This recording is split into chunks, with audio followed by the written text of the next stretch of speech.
Bismillahirrahmanirrahim. Assalamualaikum warahmatullahi wabarakatuh. Pada video ini saya akan membahas perihal lembaga perwakilan rakyat menurut konsep dan sejarahnya. Dalam sistem politik modern, demokrasi dapat dijalankan melalui dua cara, yakni demokrasi secara langsung dan demokrasi perwakilan. Pada demokrasi langsung, rakyat membuat keputusan secara langsung. Namun sebagian besar negara, termasuk Indonesia, saat ini memakai demokrasi perwakilan, di mana rakyat memilih wakil melalui pemilu untuk membuat keputusan politik. Dalam demokrasi perwakilan ada tiga jenis keterwakilan, yakni ada keterwakilan politik, kemudian ada keterwakilan keterwakilan politik itu lahir dari pemilu, seperti adanya DPR, DPD, dan DPRD. Yang kedua ada keterwakilan teritorial, yaitu lembaga yang mewakili satu daerah ataupun wilayah tertentu. Misalnya ada DPD ataupun Dewan Perwakilan Daerah yang mewakili provinsi. Kemudian yang ketiga ada keterwakilan fungsional, yaitu perwakilan berdasarkan kelompok profesi ataupun golongan tertentu seperti petani, buruh, ataupun agamawan yang pada masa tertentu pernah diterapkan di Indonesia.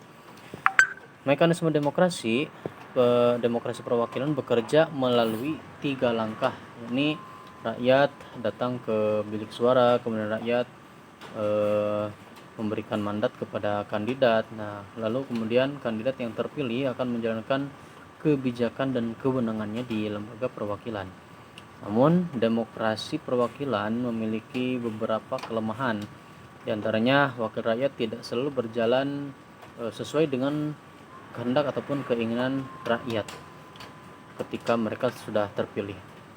Kemudian tidak ada mekanisme formal untuk mencabut mandat jika rakyat merasa kecewa atas kinerja para perwakilan rakyat tersebut.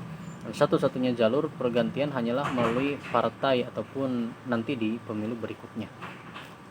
Dalam sistem perwakilan terdapat beberapa model parlemen. Ada yang disebut dengan unikameral. Artinya hanya satu kamar legislatif. Yang kedua ada bikameral, terdiri dari dua kamar seperti DPR dan DPD di Indonesia. Ada juga trikameral, meski sangat jarang diterapkan, meskipun ada sebagian yang berpendapat bahwa Indonesia menganut trikameral. Di antaranya ada DPR, kemudian DPD, dan satu lagi yakni MPR. Penentuan sistem perwakilan dipengaruhi oleh beberapa kriteria, apakah lembaganya memiliki fungsi tersendiri, anggota tersendiri, serta struktur kelembagaan atau aturan tersendiri. Selain itu juga bentuk negara, luas wilayah, dan jumlah penduduk juga mempengaruhi sistem parlemen yang dipilih. Negara besar dengan wilayah luas cenderung memakai sistem bikameral. Dalam perjalanan sejarah Indonesia, sistem perwakilan mengalami perkembangan yang sangat panjang. Di antaranya pada masa penjajahan Belanda dibentuk Volksraad, namun sifatnya sangat terbatas dan tidak benar-benar mewakili rakyat. Pada masa penjajahan Jepang, perwakilan hanya bersifat formalitas saja. Nah, kemudian setelah kemerdekaan melalui Undang-Undang Dasar 1945, DPR dibentuk tetapi belum dapat berjalan secara optimal karena masih dalam kondisi perang. Kemudian pada masa konstitusi RIS tahun 1949, Indonesia menggunakan sistem federal dengan parlemen bikameral. Di masa Undang-Undang Dasar Sementara tahun 1950, sistem parlementer berkembang dan DPR memegang peranan yang sangat besar, yang meskipun kabinet sering jatuh pada masa itu. Nah, pada masa demokrasi terpimpin dan Orde Baru, lembaga perwakilan menjadi lemah dan cenderung dikendalikan oleh eksekutif.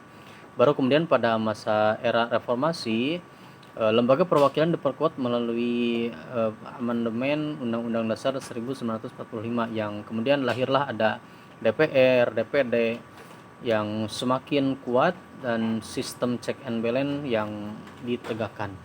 Nah, dengan demikian lembaga perwakilan rakyat adalah pilar utama demokrasi yang berkembang dari masa kolonial hingga era modern saat ini, dan menjadi saluran utama rakyat untuk menyuarakan aspirasi dan mengontrol jalannya pemerintahan. Nah, itu saja mungkin, mudah-mudahan ada manfaatnya. Wassalamualaikum warahmatullahi wabarakatuh.